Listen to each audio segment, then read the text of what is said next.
자, 요즘 저희 뉴스룸에서 소위 갑과 을의 부당한 관계에 대해서 연속해서 보도를 해드리고 있습니다. 방금 전에 보도해드린 내용도 바로 그 내용이고요. 근데 비정규직이야말로 갑과 을의 어떤 상징적인 말이 아닐까 싶기도 합니다. 한국 상업영화 사상 처음으로 이 비정규직 노동권 문제를 정면으로 다룬 영화가 곧 개봉을 앞두고 있는데 영화 카트입니다. 오늘 이 영화를 제작한 분 그리고 주연을 맡은 분을 스튜디오에 잠깐 좀 모셨습니다. 명필름의 심재명 대표 많이들 아시죠? 그리고 뭐 소개 안 해드려도 될 만한 분이시긴 합니다만 배우 염정아 씨도 나와주셨습니다. 두 분 고맙습니다. 안녕하세요. 예.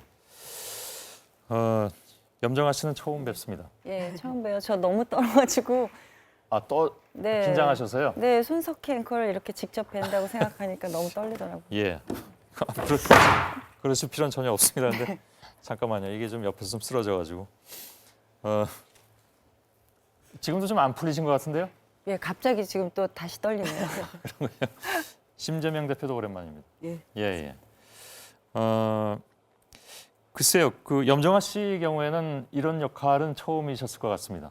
네, 제가 그동안 약간 좀 화려하고 그런 좀 센 역할들을 많이 하다 보니까 이렇게 실생활에 발붙인 역할을 할 기회가 없었어요. 예. 네, 이제 대표님께서 기회를 주셔서 즐겁게 예. 촬영에 임했습니다. 하시고 나니까 뭐 많이 좀 뭐랄까요. 그 생각도 바뀌시고 그런 걸 많이 예. 느끼셨나요? 사실은 그렇게 뭐 사회 문제나 뭐 그런 거에 대해서 관심이 사실은 없는 편이었고 영화를 찍으면서 새롭게 알게 된 사실들이 많았고요. 예. 그러면서 조금 그래도 내 주위에 있는 다른 사람들의 이야기에도 좀 관심을 가져야겠다라는 생각이 들더라고요. 되게 그 영화 배우 분들이 조금 이제 사회성 있는 영화를 하시고 난 다음에는 굉장히 또 그쪽으로 관심도 더 많이 갖게 되시고 뭐 당연한 현상이라고 볼 수도 있겠죠.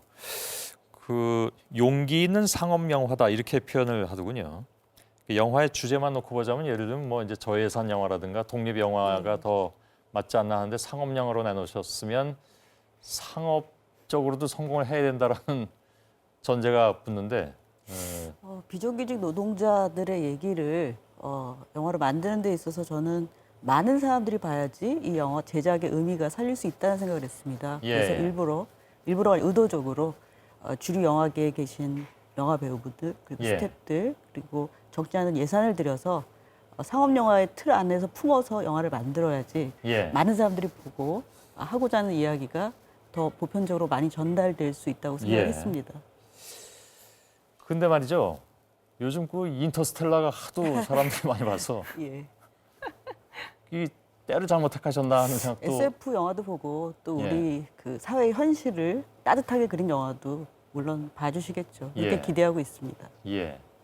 그 영화 개봉하는 분들은 그 되게 신경 쓰시던데 미처 예상을 못 하셨나요? 아니 예상은 했고요. 오히려 인터스텔라가 비수기 영화계에 많은 또 영화 시장에 관객들의 관심을 끌어모아서 카트도 같이 덩달아 함께 도움을 받지 않을까 그런 것도 있겠죠, 하고 당연히. 있죠. 알겠습니다. 그 작품 준비는 염정아 씨께서는 어떻게 하셨습니까? 이게 사실 아까도 말씀하셨지만 잘 모르는 세계일 수도 있고. 네.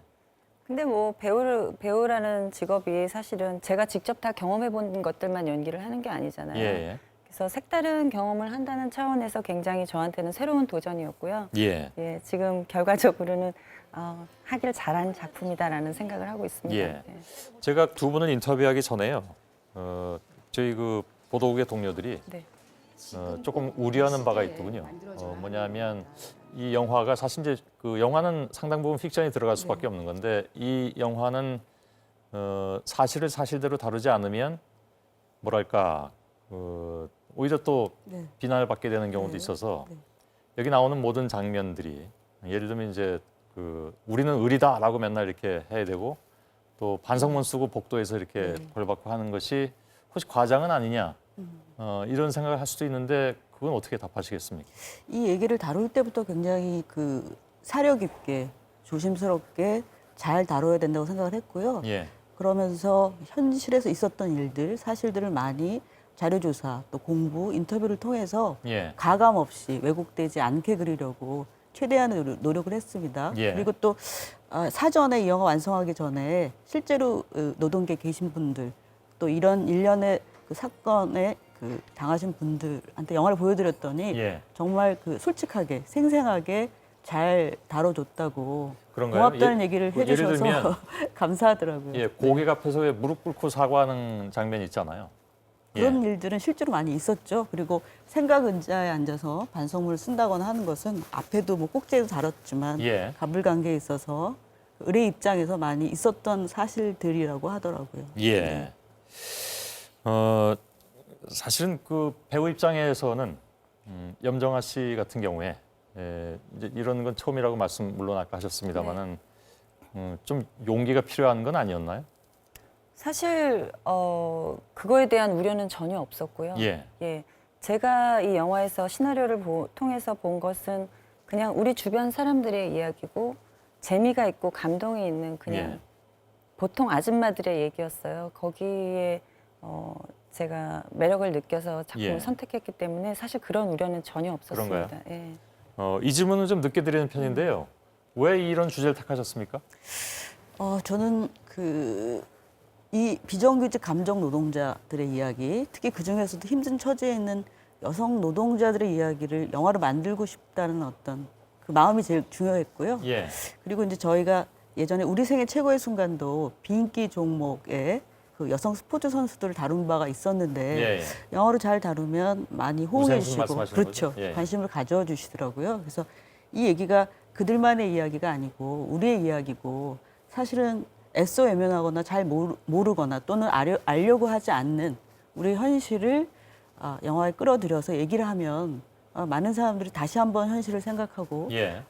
또 많은 생각들을 하고 또 현실을 돌아보게 되는 그런 계기가 되지 않을까라는 이런 건 생각을 했습니다. 어떨까요? 그러니까 흔히 뭐 갑과 을이라고 하더라도 그걸 꼭 선악 개념으로 이렇게 예. 나눠서 하기 어려운 부분들. 예를 들면 뭐 이제 단속을 하는 사람이든 그 흔히 요즘도 갑을 병까지 얘기가 나오는데 그 병의 위에 있는 을도 사실은 생활인이고 그렇죠. 그런 고민 같은 것도 좀 해보셨는지요? 그래서 이 영화에는 사실 사주가 등장하지 않습니다. 예. 그러니까 사측을 대변하는 비겁한 소시민 정도가 나올 뿐이고 예. 그래서 이것은 누구를 공격하거나 특정 인물을 대상으로 공분하게 하는 것보다는 부당한 현실에 처한 사람들, 예. 우리들이 함께 손잡고 연대하는 것이 얼마나 소중한 것인지 예. 그 의미를 잘 다뤄야겠다는 그런 생각을 하고 예. 영화에 임했습니다. 염정아 씨는 25년째라고 들었습니다. 네. 연기 생활이. 네, 벌써 4반세기가 흘렀네요. 오래됐어요. 예. 본인의 흔히 이제 필모그래피라고 얘기하는데 네네. 영화 그 인생, 영화 경력 중에 예. 이 영화는 어떤 의미를 가질까요? 저한테는 아무래도 새로운 도전을 이뤄낸 뜻깊은 작품이 될 예. 거라는 자부심을 나름 갖고 있습니다. 예. 네. 아직 긴장이 안 근데 풀리신 것 안 같습니다. 풀려요. 왜 이렇게 긴장?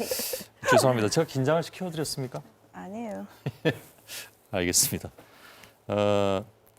저기 심 대표께는 네. 이 질문을 꼭 또 드려야 된다라는 우리 동료들의 요청도 있었습니다. 갑을관계를 얘기하는데 갑을관계하면 영화계가 대표적이더라. 예.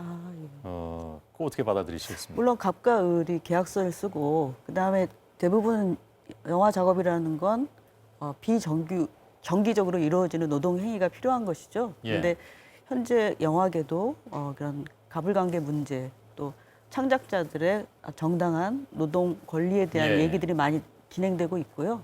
그래서 표준근로 계약 적용의 문제라든가 노사 그 협약 이행 협약 같은 것들이 예. 점차적으로 진행이 되고 있습니다. 예. 또한 영화를 만드는 창작자의 권리, 저작권의 문제 이런 것들에 대해서도 개선해야 된다는 필요성이 굉장히 많이 중요하게 대두되고 예. 있고요. 한창 진행 중인데 그럼에도 불구하고 아직도 갈 길이 좀 멀지 않았나라는 생각이 예. 들고요. 또 그럼 제작자는 갑이냐라고 예. 했을 때는 또 어떻게 보면 대기업과 또 투자자와의 관계에서 또 을일 수도 있고요. 뭐 여러 그래서 이 가지 갑과 복잡한 을의 관계겠죠. 관계가 굉장히 근데 그 중에서 다층적으로 가장 네. 밑에 있는 그러니까 비정규직 중에서도 네. 가장 밑에 있는 영화계 사람들이 뭐 생활하기조차가 좀 어렵다라는 네. 얘기들을 하도 많이 들어서 그렇죠. 그런 부분들은 뭐 분명히 개선돼야 되는 것이 아닌가. 네. 예, 그렇게 생각을 저도 합니다. 내일이 수능 날입니다. 수능 날 개봉하는데 특별한 이유가 있습니까? 사실 개봉 요일은 목요일이에요. 내일이 목요일이고요. 사실은 이 영화에 출연한 또 염정아 씨가 분한 선희의 아들 태영 역할을 한 인기 아이돌 그룹이죠. 예. 엑소의 디오 배우 이름으로는 도경수 씨인데요. 그분을 좋아하는 10대들이 예. 수능 날 이 영화를 좀 많이 봤으면 하는 바람도 있었고요. 그게 이른바 상업 영화로서의 면모군요. 역할이죠. 해야 될 소임이고요. 그리고 이제 또 한편으로는 내일이 44주기가 되는데 노동자들의 인권을 얘기하고 스스로 분신한 전태일 여사의 기일이기도 합니다. 그래서 요즘에 흔한 말로 우연인 듯 우연 같은 아니면 필연인 개봉일이 되지 않을까라는 생각을 알겠습니다. 하고요. 그만큼 많은 세대들이 좀 이 영화를 봤으면 하는 생각입니다. 여기서 마치겠습니다. 네. 염정아 씨가 제일 반가워하시는 것 같습니다. 나가셔서 이제 긴장 푸시죠. 네. 두 분 고맙습니다. 고맙습니다. 감사합니다.